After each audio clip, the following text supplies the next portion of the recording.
जहाँ राग द्वेष है वहाँ पक्षपात है, जहाँ राग नहीं है वहाँ पक्ष नहीं है, जहाँ द्वेष नहीं है वहाँ पक्षपात नहीं है। परम वीतरागी निर्गंथ मुनि पक्षपात से रहित होते हैं। जितने जितने भी राग आदि भावों से ऊपर उठ जाते हैं उतने ज़्यादा समभाव की वृत्ति वाली हो जाते हैं। हे सौधर्मेंद्र, आपके साथ न्याय हो रहा है या अन्याय हो रहा है,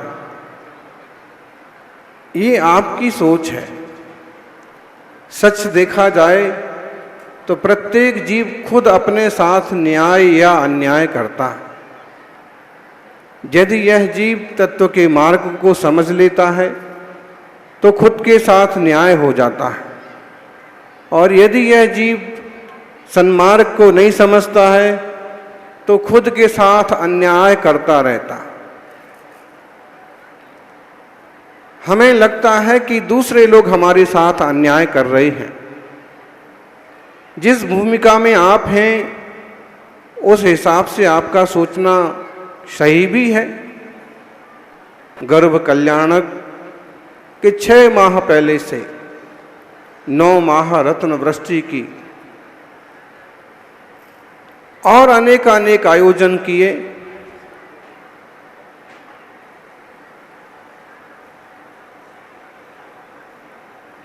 जन्म कल्याणक महोत्सव मनाया। पृथ्वी पर जैसा कोई दूसरा उत्सव नहीं होता है वैसा जन्म कल्याणक महोत्सव सौधर्मेंद्र ने पूरी देव सभा के साथ मनाया। प्रभु का युवराज का वो राज्याभिषेक हुआ, विवाह समायोजन हुआ। हर जगह सौधर्मेंद्र की मुख्य भूमिका रही, और इसलिए ऐसा सोचना आपका जायज है कि जब वैराग्य ले रहे हैं तो मुझे क्यों नहीं पहला अवसर पालकी को कंधा लगाने का मिलता है। अहो, वैरागी की पालकी को कंधा लगाना भी अपने आप में सौभाग्य है। वैराग्य ले पाओ ना ले पाओ, लेकिन वैराग्य की अनुमोदना करना भी सौभाग्य की बात है।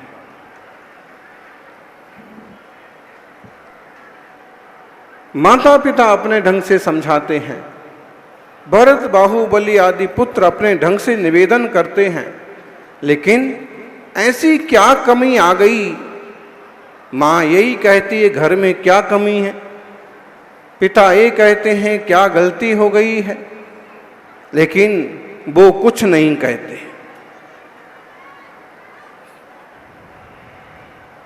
प्रभु कुछ नहीं कहते।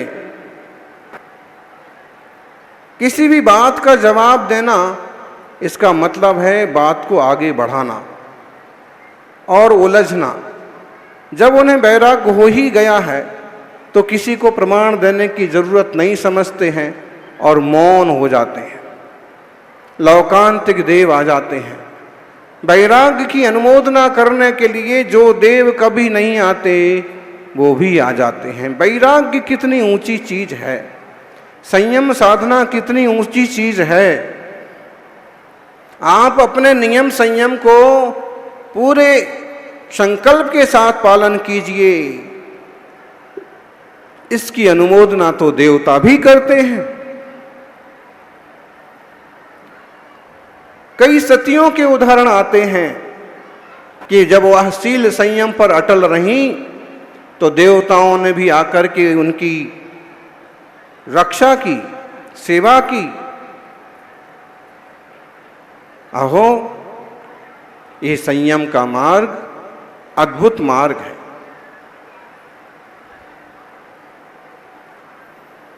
सब कुछ उपलब्ध हो सकता है, ऋषभदेव को क्या उपलब्ध नहीं था? क्या उपलब्ध नहीं था? दुनिया के इकलौते सबसे बड़े राजा, कर्म भूमि का ठीक ढंग से प्रारंभ करने वाले कुलकर, 52 जनपदों की रचना करने वाले महान महामंडलेश्वर, चक्रवर्ती भरत जैसे पुत्र, बाहुबली जैसे शक्तिशाली बेटे, क्षौपुत्र, 2 सुंदर कन्याएं, परम आज्ञाकारिणी पत्नी नंदा सुनंदा, अनेक पोते और विशाल राज्य, जनता का एक एक सदस्य जिन्हें समर्पित है। क्या कमी है बताइए? फिर क्यों त्याग किया जा रहा है? विचार करो ज्ञानी, जब पर को पर जान लिया तो त्याग होने में देर नहीं लगती। सब्बे भावा जम्हा पच्चखादि परित्ति नादूण तम्हा पच्चखाणम।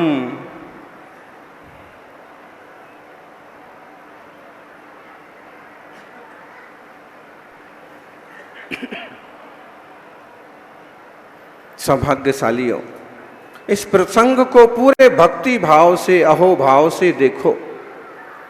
एक खेल नहीं है ये ऐसा प्रसंग है कि आप भी इसमें बह जाना चाहिए। आपकी आंखों से भी विरक्ति के आंसू आना चाहिए, अनुमोदना के अश्रु आना चाहिए। धन्य है तीर्थंकर ऋषभदेव का वैराग्य। अनेक भावों की साधना सार्थक हुई और तीर्थंकर बनकर जन्मे और अब तीर्थ प्रवर्तन के रास्ते जा रहे हैं। यानी मुनि दीक्षा संयम का मार्ग महान श्रेष्ठ है। जिनको मिला वे परम सौभाग्यशाली है। किसी भी त्यागी व्रति को कमतर न समझो, किसी भी भेद विज्ञानी व्रति को तुच्छ मत समझो और किसी भी व्रत का मजाक मत बनाओ। इसी रास्ते से चल करके महापुरुषों ने मोक्ष पाया है और इसी रास्ते से हम सबको जाना है। ध्यान दो, संयम के मार्ग पर जाएंगे। सर्वसंग सर्वोपशमना रूप संयम स्वीकार करेंगे।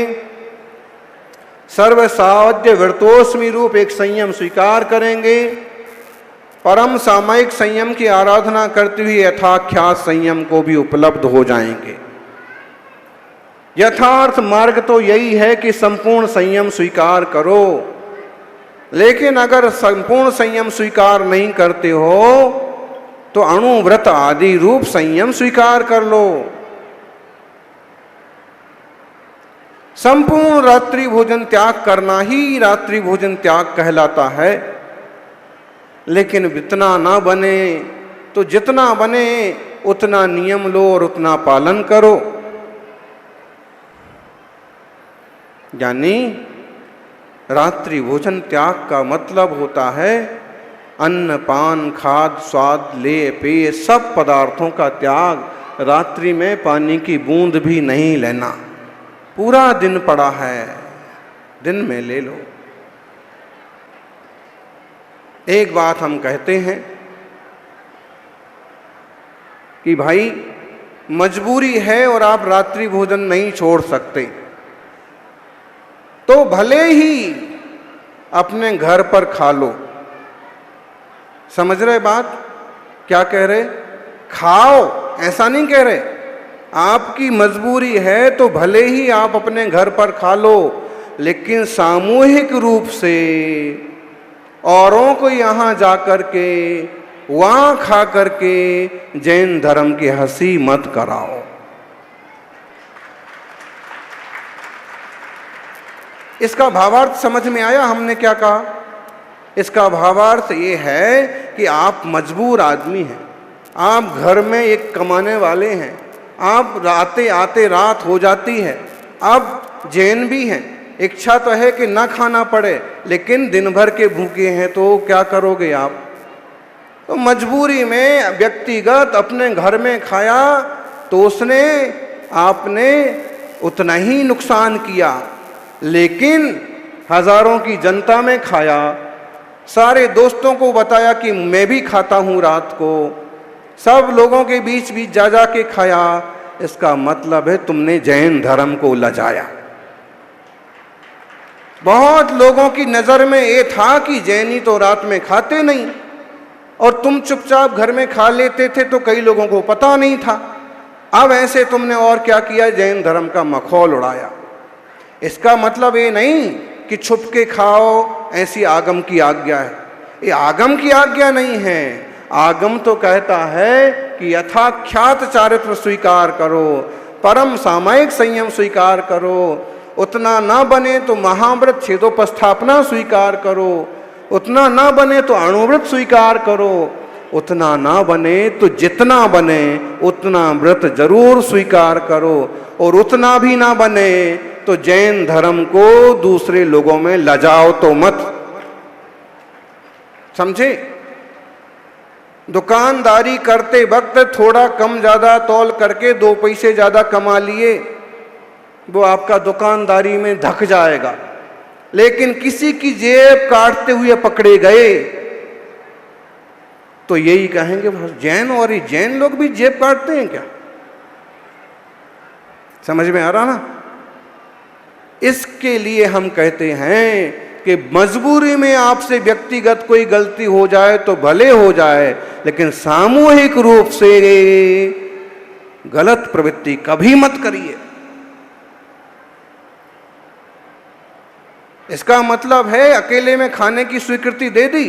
स्वीकृति नहीं दे दी, वो आपकी व्यक्तिगत परिस्थिति है।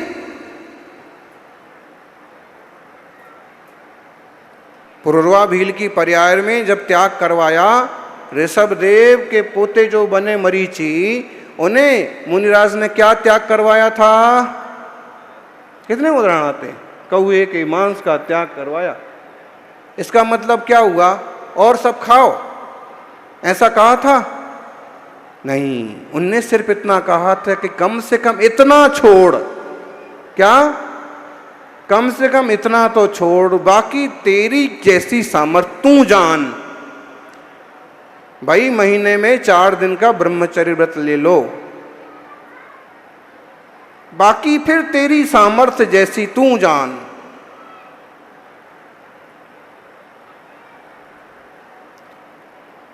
अर्थ का अनर्थ नहीं करना। आजकल मोबाइल, व्हाट्सएप, मीडिया के इस जमाने में अच्छी बातों को भी लोग दौड़ कुचल करके ऐसा पेश कर देते हैं कि अच्छे प्रभावशाली साधु की भी फजीती कर डालते हैं। सम्यक ज्ञानी चारित्रवान साधकों का भी मजाक बना देते। बहुत सावधानी बरतो। कभी भी देवशास्त्र, गुरु, मुनिराजों की निंदा आधुनिक साधनों पर मत करो। कहीं कोई गलती सचमुच हुई, वहां जाके निवेदन करो, उपगुहन स्थितिकरण अंग का पालन करो। संयम लेना बहुत मुश्किल है। कोई लिया है तो उसकी अनुमोदना करो। ये सौधर इमिंद्र का और इन मनुष्यों का झगड़ा किस बात का है? सौधर्मेंद्र बहुत ज्ञानी है और अयोध्या के मनुष्य भी कोई बेवकूफ नहीं है, वो भी सारी चीजें समझते हैं। फिर झगड़ा किस बात का? झगड़ा इस बात का है कि संयम के मार्ग पर जब जा रहे हैं तो संयम के रास्ते ले जाने के लिए सबसे पहले पालकी हमें उठाने का मौका मिलना चाहिए। ये बहुत बड़ा काम करने जा रहे हैं, कर्मों से युद्ध करने जा रहे हैं, विकारों को मिटाने जा रहे हैं, हिंसा, झूठ, चोरी, कुशील, परिग्रह का पूरी तरह से विनाश करने जा रहे हैं। ऐसा महान कार्य करने जा रहे हैं जो आज तक बिरले लोगों ने किया है। सबसे पहले कंधा हम लगाएं, हम पुण्य कमाएं। और अंततः फैसला क्या होता है? जो संयम लेने की पात्रता रखते हैं वो ही पालकी को पहली बार कंधा लगाएंगे। सौभाग्यशालियों, सौधर्मेंद्र कहता है कि हो मेरा तो चौथे गुणस्थान से ज्यादा गुणस्थान नहीं हो सकता, मैं संयम नहीं ले सकता। हे मनुष्यों, थोड़ी देर के लिए तुम्हारा मनुष्य भाव मुझे दे दो। लेकिन कोई आयु बदली जाती है क्या? नहीं बदली जाती, नहीं बदली जाती। सौभाग्यशाली हो कि आप मनुष्य पर्याय में हो, तीर्थंकरों के अनुयायी हो, मुनिराजों के भक्त हो, उनके जैसे संयम साधना के रास्ते जरूर बढ़ो। इतना बड़ा महाव्रत ना ले पाओ, एक छोटा सा व्रत ले लो, थोड़ा सा त्याग कर लो। और हम थोड़ा सा त्याग कर लो ऐसा कह रहे हैं, इसका मतलब ये नहीं कि आगम के विरुद्ध बोल रहे हैं। आगम कहता है कि जिस जीव की जैसी पात्रता है वो वैसा तो आगे बढ़े, उतना तो त्याग व्रत करे। बाकी तो संपूर्ण पुरुषार्थ सिद्ध उपाय में कहते हैं कि सकल विरति की प्रेरणा देना चाहिए। हे जीवो, चैतन्य भगवान आत्माओं, ऋषभदेव जैसे संयम के रास्ते जा रहे हैं, वैसे आप भी संयम के रास्ते बढ़ो, व्रती बनो। खड़े खड़े खाना, होटल का खाना, नॉन वेज लिखा है, वेज लिखा है, वहाँ चले जाना, बोतलों का पीना, अरे रे, कम से कम ये मोटा मोटा अव्रत तो छोड़ो। आंखों से दिखने वाला गलत आचार विचार तो छोड़ो। दिन भर में 2 बार भोजन हो गया, बहुत है। रात में भोजन क्यों करना?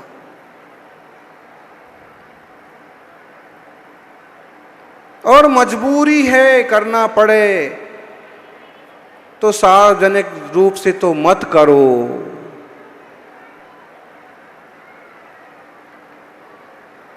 आत्मार्थियों, सर्वव्रति के मार्ग पर हम बढ़ें।